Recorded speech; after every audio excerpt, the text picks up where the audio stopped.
Hey guys, today I'll show you an adventure thriller TV series named Candle in the Tomb, Season 4, Kunlun Tomb. Spoilers ahead, watch out and take care. Previously, to lift the curse of red spots on their bodies, Hu, Fatso, and Shirley ventured into the treacherous Emperor's tomb on the frontier border. After countless dangers, they finally found the key artifact to break the curse, the dust bead. However, they had no idea how to use it. As the professor's condition deteriorated and his life hung by a thread, Hu suddenly recalled a peculiar experience from his time in the military at Kunlun Mountain. He felt a strange connection between the dust bead and the demon mother of the Phantom Kingdom in Kunlun Mountain. Thus, Hu decided to journey to Kunlun for answers. Kunlun Mountain, blanketed in eternal ice and snow, required special preparation. To ascend, they needed ginger, as applying it to a blade could cut through ice as easily as slicing tofu. Yet after scouring the market, Hu, Fatso, and Shirley couldn't find any ginger. It turned out all the ginger had been bought by a buzz-cut man named Dong, who had come to seek them out. Dong explained that his boss, Uncle Ming, had invited them for a discussion. Following Dong to a courtyard house, they were immediately captivated by the array of porcelain inside, especially a prominent piece, an exquisite porcelain cat, an heirloom of corpse carriers. These corpse carriers, a type of tomb raider, had a peculiar rule. They would enter coffins backward, taking whatever they found but never facing the corpse directly. It was clear that Uncle Ming shared the same line of work as Hu and his companions. Uncle Ming soon appeared and revealed why he had invited them. He had taken all the ginger to force Hu and his team to meet with him. Ming wanted to join them on their expedition to Kunlun, as he was searching for the remains of his father, who had perished in the 9-layered demon tower, to fulfill his mother's wish for a family burial. Ming showcased his collection of treasures, promising them to Hu if he agreed to take him to Kunlun Mountain. He even offered to cover all the expenses. Fatso thought it was a great deal, but Hu refused until Uncle Ming produced a treasure map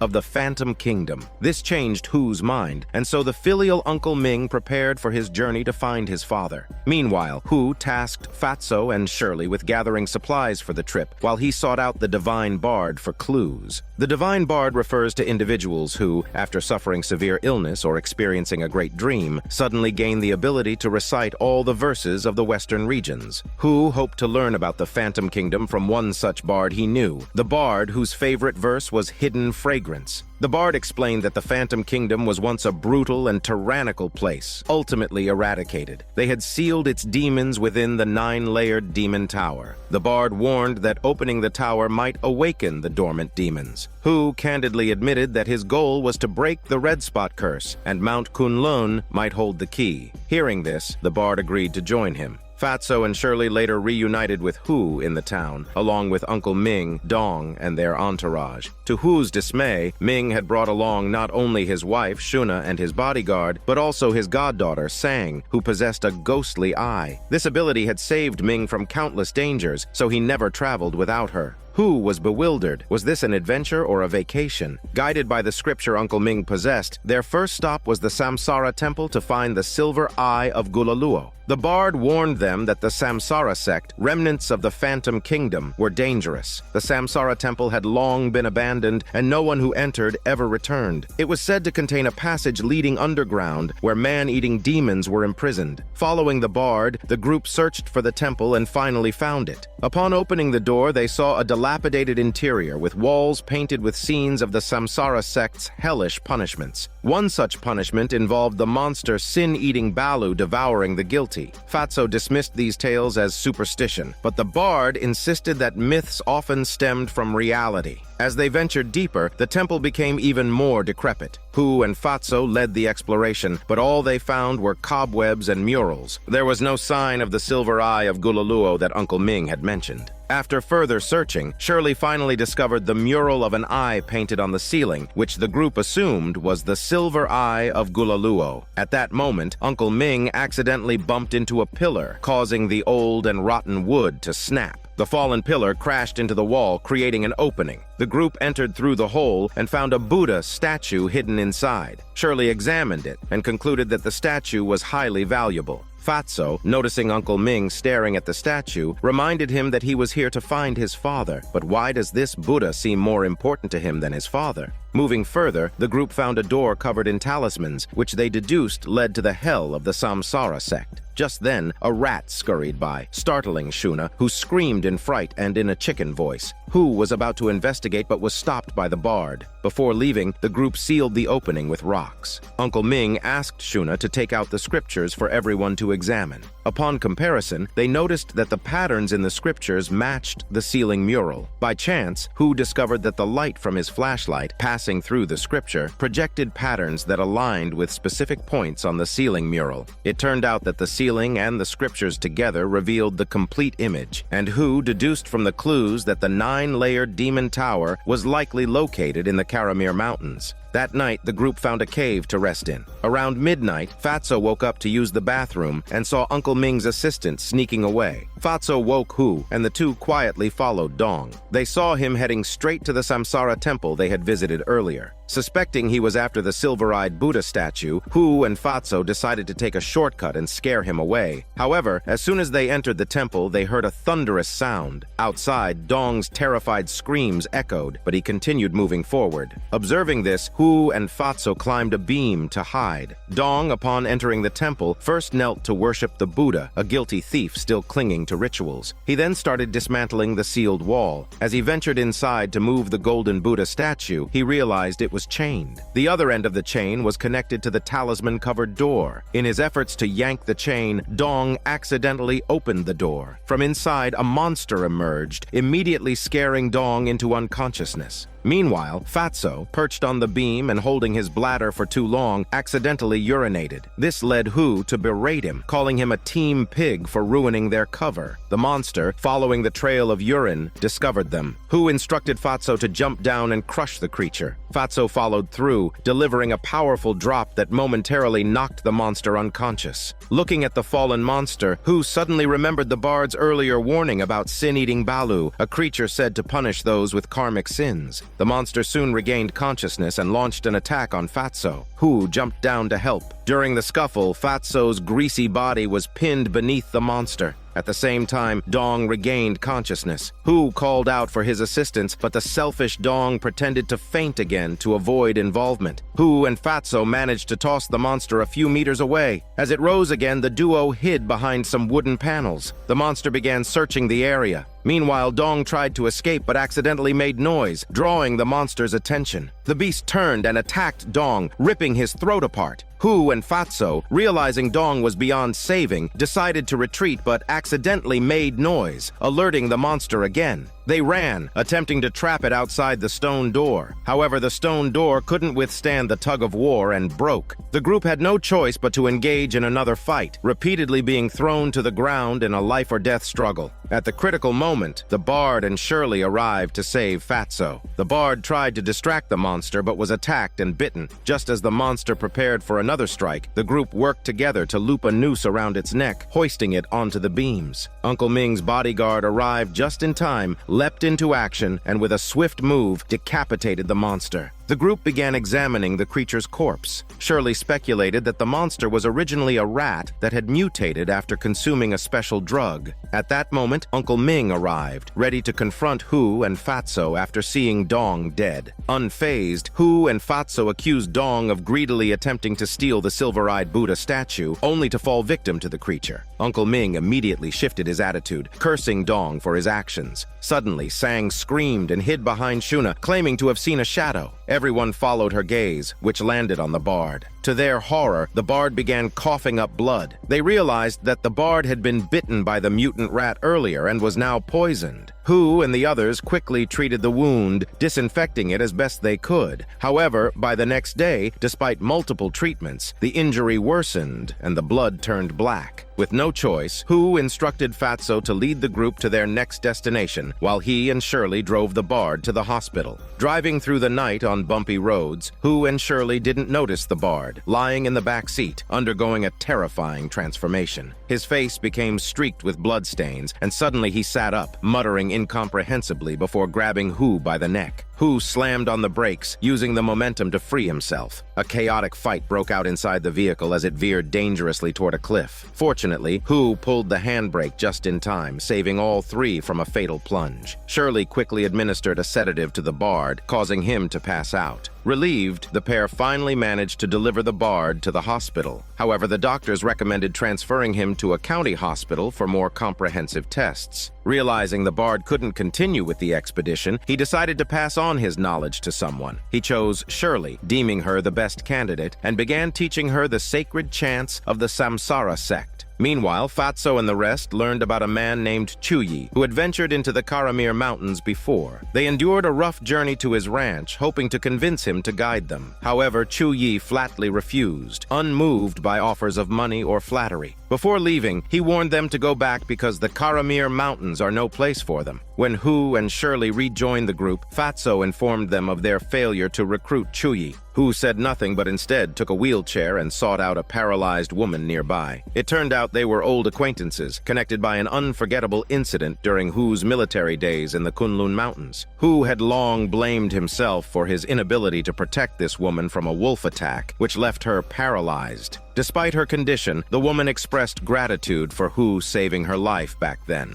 To everyone's surprise, she revealed that her brother was none other than Chuyi. Hearing about Hu's role in saving his sister, Chuyi, who considered Hu a benefactor, volunteered to lead the expedition. As someone who had been to the Karamir Mountains before, he was also aware of the extreme dangers lurking there. With their new guide, the group began preparing for the journey. Chuyi armed everyone with rifles for protection and enlisted 2 expert wolf hunters, anticipating fierce encounters with wolves. Since no vehicles could enter the mountains, their supplies were loaded onto yaks. Chuyi also warned them of a creature more fearsome than wolves waiting in the mountains. The next morning, the group bid farewell to others and embarked on their perilous journey. After crossing a precarious single-log bridge spanning a deep chasm, they arrived at a place known as the Beast Platform. There, Chuyi shared an eerie local legend. On full moon nights, wild animals would gather at the Beast Platform and leap off the cliff, sacrificing themselves to appease the wrath of the mountain god. However, no one had ever witnessed the event firsthand. As nightfall approached, the group decided to descend into the valley below and set up camp for the night. The group continued their journey and arrived at the treacherous gorge. After scouting the area for a while, they set up camp, lit a bonfire, and prepared a hearty meal. Shirley then sought out Hu to discuss the mysterious phenomenon of animals seemingly committing suicide. The two speculated that it might be a sacrificial ritual from an ancient kingdom. Suddenly, above the gorge, a grizzly bear came hurtling down the rocky slope, chased by a pack of wolves. Unable to stop its momentum, the bear tumbled down, its massive body dislodging rocks from the cliffs.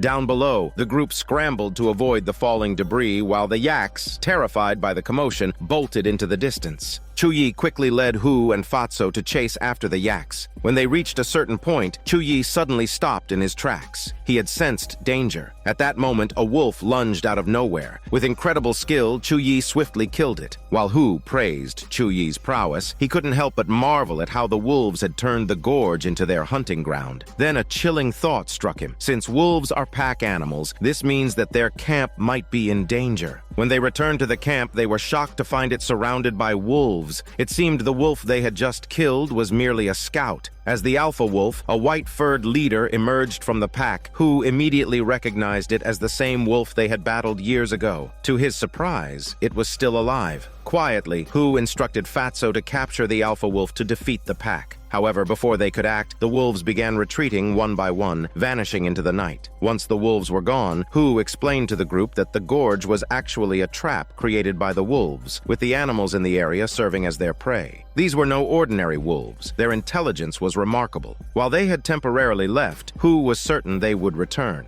Realizing it was unsafe to stay, the group decided to leave immediately and travel through the night. Amid the wind and snow, the group pressed on and finally reached the base of the Karamir Mountains the following following day. Hu suggested that Chuyi and his men should head back, as he didn't want them risking their lives by venturing into the mountains. However, Chuyi insisted on accompanying them to their destination, knowing that the most dangerous part of the journey was yet to come. Hu was deeply moved by Chuyi's commitment. At the same time, he remained aware that the wolves were likely still trailing them, waiting for the perfect opportunity to strike. As they ventured deeper into the mountains, the weather worsened. The journey became increasingly grueling, but they eventually found a spot to set up their tents for the night. During this time, Chuyi praised Hu's courage, calling him a true iron-willed man. Hu then inquired about their ultimate destination, the Dragon Peak, home to the 9-story Demon Tower. Chuyi explained that Karamir meant the Sea of Disaster, and that Dragon Peak was the heart of that sea, the most dangerous place he had ever been. He recounted how he had barely escaped with his life 10 years ago. The next day, the group continued toward Dragon Peak. Along the way, Shuna, who was at the back of the group, noticed her shoelace had come undone. She bent down to tie it, but as she stood up, the ice beneath her feet gave way and she plunged into a deep crevasse. The others, unaware of what had happened, continued walking until Uncle Ming noticed her absence and alerted Hu. Hu and a few others rushed back to find the crevasse. Judging by the depth, Hu concluded that Shuna might have been knocked unconscious from the fall. Using ropes, Hu and Shirley descended into the crevasse and found Shuna unconscious. Shirley used a stimulant to revive her, and after confirming that she hadn't sustained any serious injuries, they breathed a sigh of relief. While helping Shuna, Hu noticed numerous frozen corpses encased in the icy walls of the crevasse.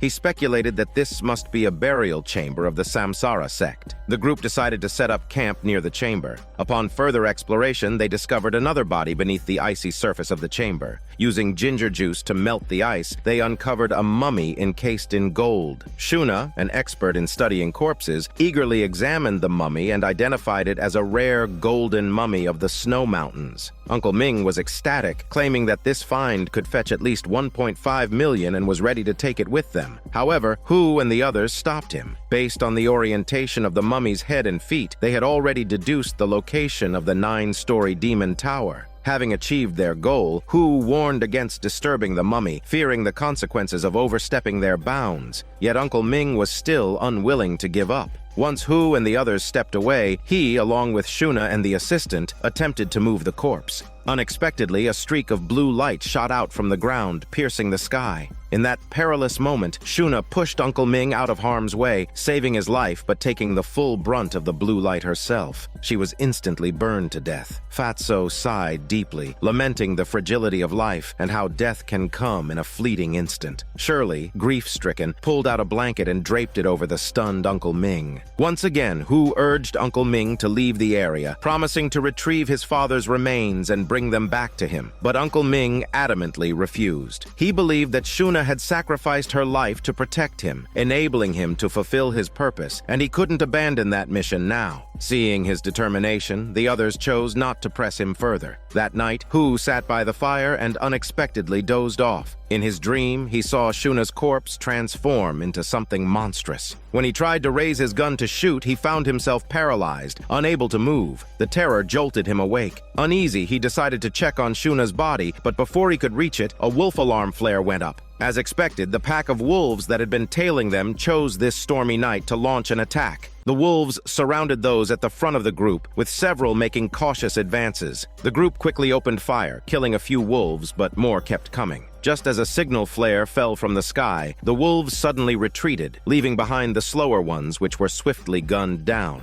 Chuyi speculated that the wolves would return. He believed this group was just a vanguard meant to wear them down, while the main pack waited for the opportune moment to strike. He proposed they take the offensive and catch the wolves off guard. Without hesitation, Chuyi instructed everyone to smear wolf blood on their foreheads to mask their human scent. The group then lay in ambush, waiting for the wolves to return. However, what they found instead were the bodies of several wolves. Upon closer inspection, they discovered that the wolves had been killed by none other than the alpha wolf. Chuyi concluded that the wolves would not attack that night. Shirley offered another perspective, suggesting that this might have been part of the alpha wolf's ritual. She referenced an ancient poem that described the alpha wolf as a servant of the Phantom Kingdom, and since the 9-story Demon Tower was nearby, the alpha wolf wolf might have been compelled to abandon its plan and sacrifice its own kind in a ritual to honor the Phantom Kingdom's dark deity housed within the tower. When the group returned to their camp, they were shocked to discover that Shuna's body was gone. In its place was a deep pit. Peering down, they thought they saw a shadow moving.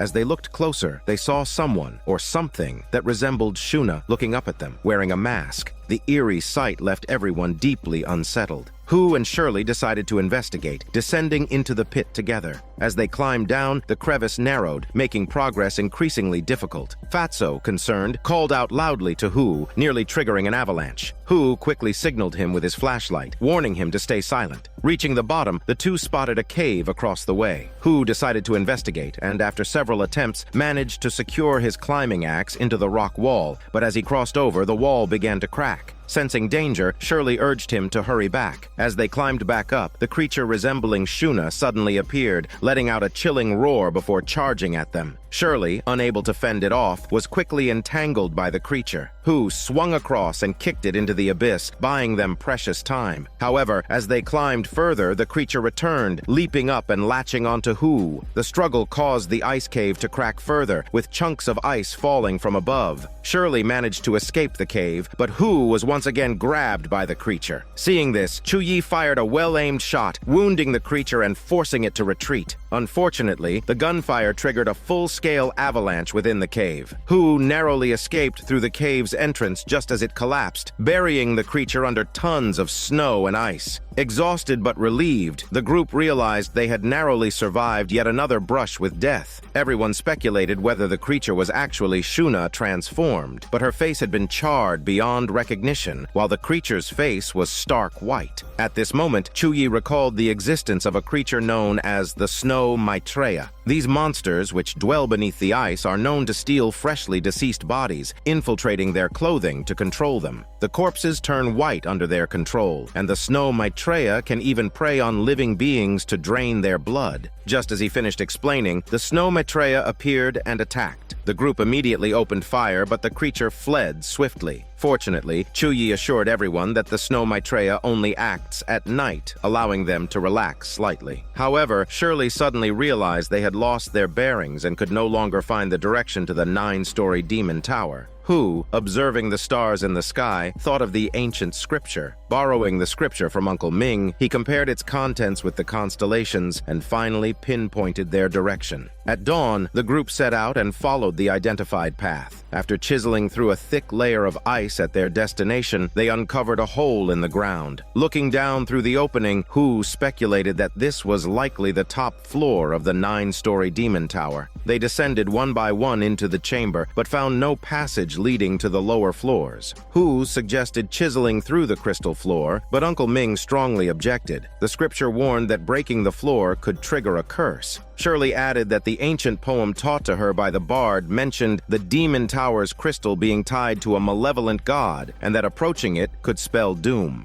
Meanwhile, Chuyi returned to warn the group about an impending blizzard that night, along with possible attacks from both the wolf pack and the Snow Maitreya. Shirley arranged for Sang and Uncle Ming to stay safely inside the demon tower, while the rest of them prepared for battle outside. That night, they lit torches and waited for the danger to arrive. As expected, the wolves appeared on time. The group opened fire on the pack, but these wolves displayed startling intelligence, using tactical maneuvers to close the distance. This severely reduced the effectiveness of their gunfire. After a chaotic and bloody struggle, a man was bitten in the neck by a wolf and died on the spot. Enraged, Chuyi vowed revenge for his fallen comrade and launched a furious assault on the wolves. But as he was consumed by the battle, the alpha wolf crept up and launched a ferocious attack on him. The two became locked in a vicious fight, rolling across the ground. Chuyi drew his blade and plunged it repeatedly into the alpha wolf's body. However, the alpha wolf clamped down on Chuyi's shoulder with its powerful jaws, refusing to let go. Fearing they might accidentally harm Chuyi, Hu and the others hesitated to fire. Summoning all his strength, Chuyi delivered a flurry of brutal stabs.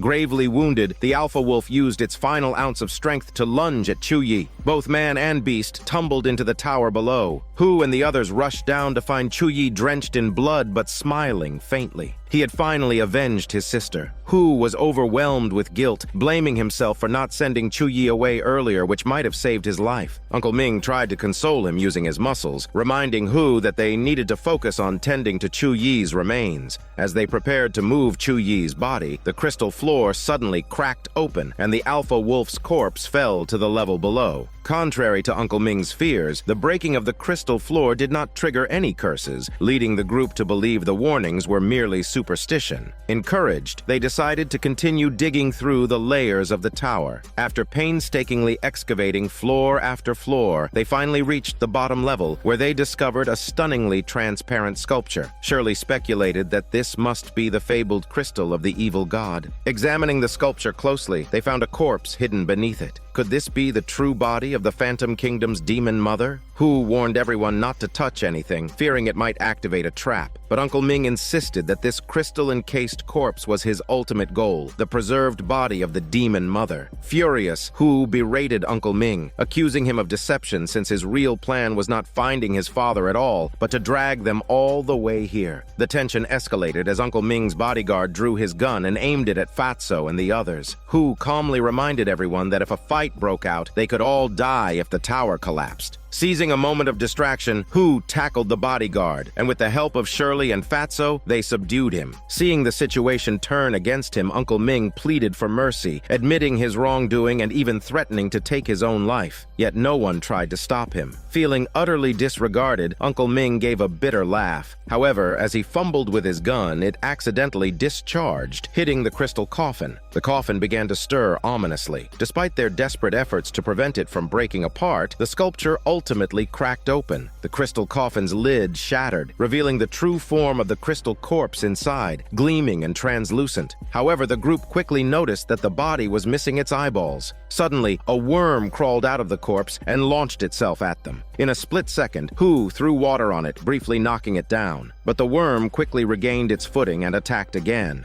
In the chaos, someone was touched by the worm and instantly turned into an ice sculpture, which then shattered into onion pieces. The worm continued its assault, forcing Hu to cover for the others as they hurriedly retreated. They climbed back to the upper floor and covered the hole between the two layers with clothing to block the worm's path. Just then, a sudden avalanche struck. Shirley realized that the ripples in the crystal platform were caused by a unique type of sound wave generated over years of pressure. The sound wave, released when the crystal coffin lid was opened, had triggered the avalanche. As the group scrambled to climb upward, the avalanche descended rapidly, leaving them no choice but to take shelter in the demon tower. Snow blocked the exit above, and the icy worm waited menacingly below, trapping the group like a sandwich. With the upper layers collapsing one after another, Hu boldly decided to investigate the suspicious wall he had noticed earlier, believing it might hold a clue. He reasoned that in nature, everything has a counterbalance. Perhaps there was something that could neutralize the worm. Summoning his courage, Hu descended alone to the bottom floor using a rope. After a painstaking effort, he managed to kill the worm with his gun. However, the tremors caused by the collapsing tower awakened more worms hidden within the crystal corpse. Chaos erupted as the swarm of ice worms attacked. Fatso rushed down to assist Hu, but the situation barely improved. In this life-threatening moment, Shirley pulled out ginger juice, sprayed it on the worms, and then sprinkled insecticide on them. The worms began to die in large numbers, proof that everything indeed has its counterbalance. With the upper floors collapsing further, the group wasted no time and smashed through the suspicious wall. Behind it, they found a tunnel, clearly man-made. Since it was carved by humans, it likely led to an exit. The group ventured further into the passage and eventually entered a larger chamber filled with statues and murals. It appeared to be the mystic altar of Samsara sect that the bard had mentioned. While searching the area, they discovered a mural on the ceiling depicting a woman covering her eyes. Shirley speculated that this was likely the demon mother of the Phantom Kingdom, as ancient texts described her as always covering her eyes. Anyone who looked directly into her eyes would disappear. They also noted the striking resemblance between the demon mother and the queen of the ancient kingdom. This led Shirley to theorize that the religious systems of those two were deeply connected. That night, the group rested inside the mystic altar. In the middle of the night, Sang was startled awake by strange sounds. Terrified, she looked around and realized she was bound and suspended in in midair. The creature holding her captive was a tentacled, faceless squid monster, likely a grotesquely transformed snow Maitreya that had grown larger after feeding. Awakened by the noise, the others jumped up to rescue Sang's sexy life. Amid frantic gunfire, the wounded monster fled upward with Sang in its grasp. Shirley grabbed onto one of its GPS tentacles and pursued it. After a tense chase, Shirley shot and severed the tentacle holding Sang, saving her. Sang, in turn, used a dagger to cut the tentacle gripping Shirley. The two broke free and ran as fast as they could like Tesla bikes, only to realize they were lost. They decided to hide temporarily and wait for the others.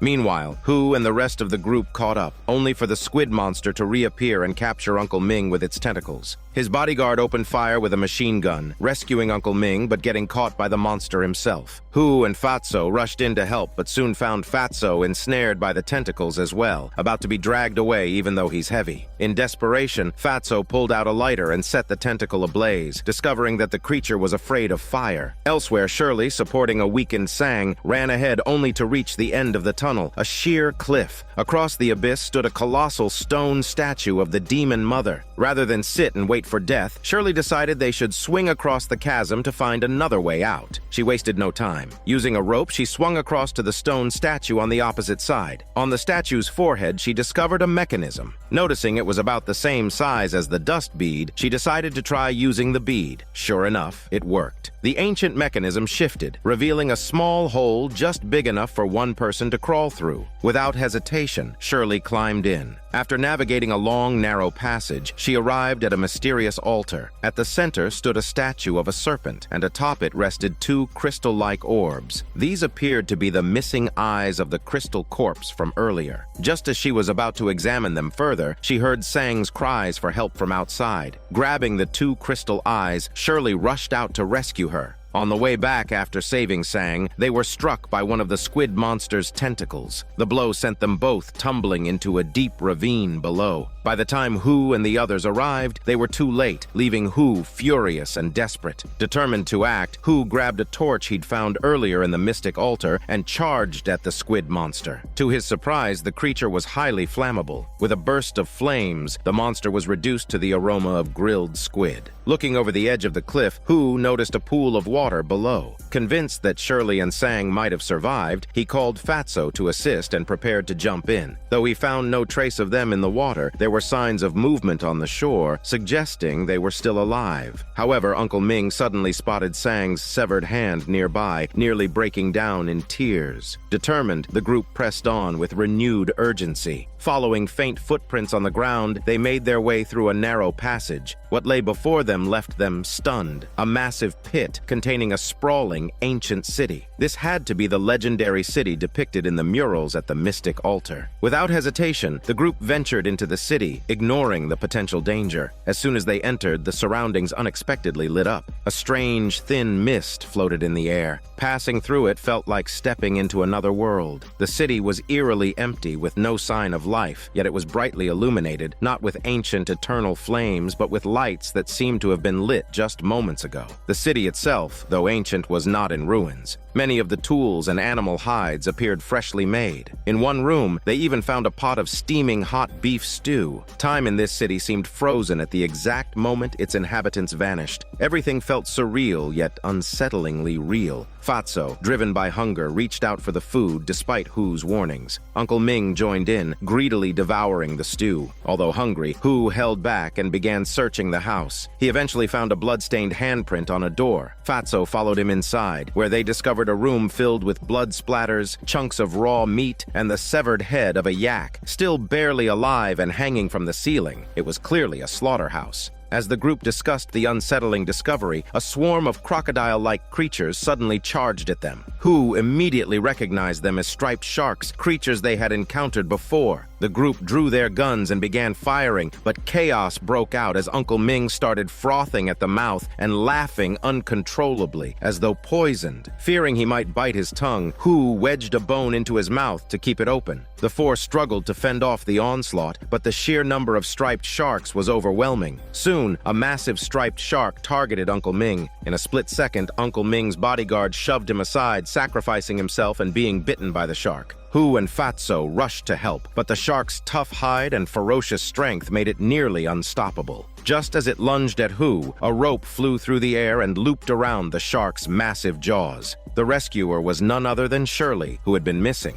With Shirley's help, Hu and Fatso managed to subdue the shark, ultimately turning it into yet another dish, braised crocodile. After dealing with the striped sharks, the group checked on Uncle Ming. They deduced that he had accidentally been poisoned by laughing mushrooms and quickly helped him recover. Shirley then informed Uncle Ming that Sang had been moved to a safe location. However, before he could rejoice, he discovered that his bodyguard had succumbed to his severe injuries. Just as the bodyguard took his last breath, everything around them suddenly shifted back to its original state. It turned out that they had been inside a mirrored reflection of the city. The beef stew they ate felt real, but might not have been real at all. There was no time to dwell on these strange phenomena, though. Shirley quickly led the group to find Sang, fearing that prolonged delay might put her at further risk. They followed Shirley to a temple at the center of the city, where Uncle Ming finally saw Sang. Overcome with guilt, he broke down in tears, and the two clung to each other, weeping like babies. Shirley then explained what had happened. After Sang and she swam to shore, they were attacked by striped sharks along the way. Sang's hand was bitten off during the fight.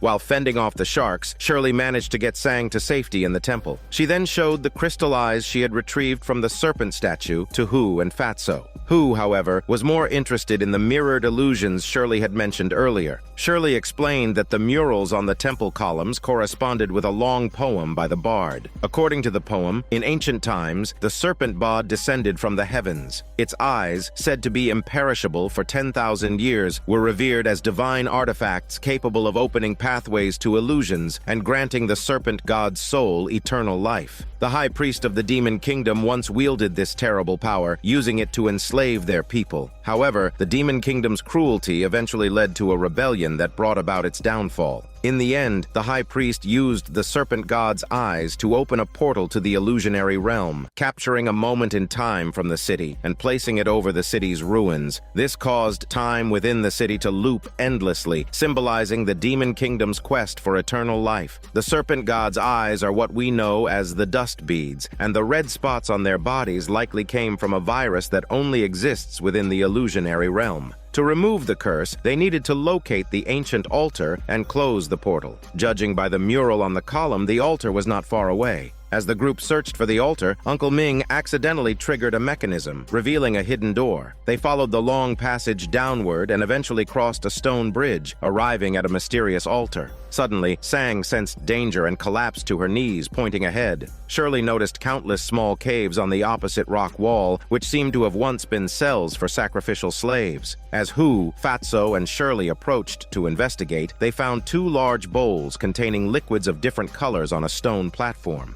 Moments later, a large, circular disc in the center began to glow, and a crystal vessel rose from the platform. Fine sand started pouring down from above. It was clearly a countdown timer. It was evident they had reached the altar. The stone carvings on the nearby pillars depicted the entire sacrificial process, which required a living person as an offering. The three hesitated, unsure of what to do. Meanwhile, Sang suddenly felt a black mist descending from all directions. Trembling with fear, she seemed to have a vision of an ancient sacrificial ceremony. At that moment, Hu asked how the dust bead should be used. Shirley admitted she wasn't sure, as the murals didn't specify, but after observing the two bowls of liquid and considering the immense energy contained within the dust bead, she deduced that the bead needed to be placed in one of the bowls, while the other bowl would hold the sacrificial offering. Since the illusionary realm was already active, closing it required reversing the ritual's process. In simple terms, they needed to swap the positions of the dust bead and the offering. However, no matter what, someone had to die.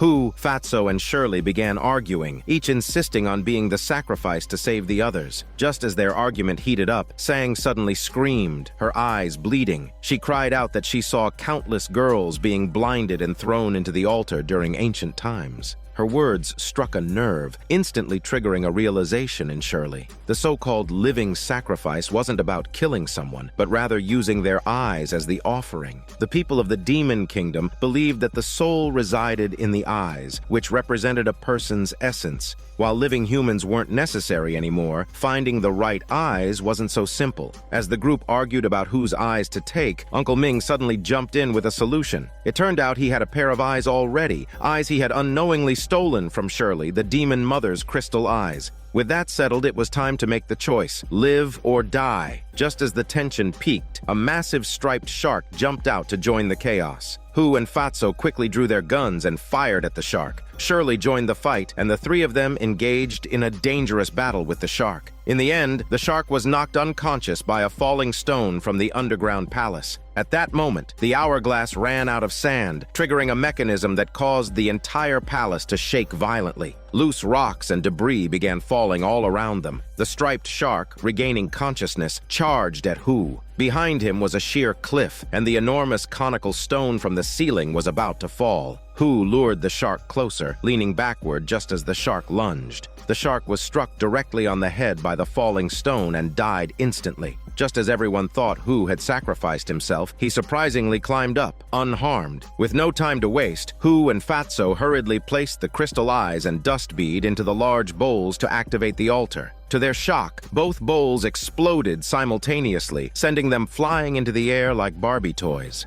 In the nick of time, everything seemed to freeze. Suddenly, Shirley's grandfather appeared in this time and space. He gently moved the stone that was about to crush Shirley, smiling at her as she smiled back. At that moment, the curse that had bound Shirley's sect for thousands of years was finally broken. The portal connecting the real world with the illusionary realm collapsed, and the countless souls trapped in time and space were finally freed. Shirley's grandfather was freed, and so was Shirley. The group returned to the real world just as the underground palace began to collapse. The pathways they had used to enter started caving in. Just as they thought they were doomed, Sang suddenly stood up, murmuring to herself. Shirley quickly realized if the striped shark could enter through a certain way, then they could escape the same way. Hu and Fatso followed her gaze and spotted a hole above them. It seemed the shark had crawled in through that very hole. Shirley climbed up to investigate and found an exit above. The group, overjoyed, managed to climb up and began their new escape. They followed a narrow passage until they saw light again, finally escaping into the open sky. The adventure had come to an end. Uncle Ming, unfortunately, came back empty-handed, having lost his wife, bodyguard, and assistant. He was left with nothing but regrets. Meanwhile, Hu and his team successfully rid themselves of the red spot curse. Back in the capital city, Hu took off his tomb-raiding amulet and swore never to go on another adventure again. He confessed his hormone feelings to Shirley, expressing a desire to move to the US with her. But Shirley laughed, reminding him that retirement isn't an option in this lifetime, and suggested they get back to the Southern Sea and keep working. This is Daniel CC Movie Channel. Stay safe and enjoy your day.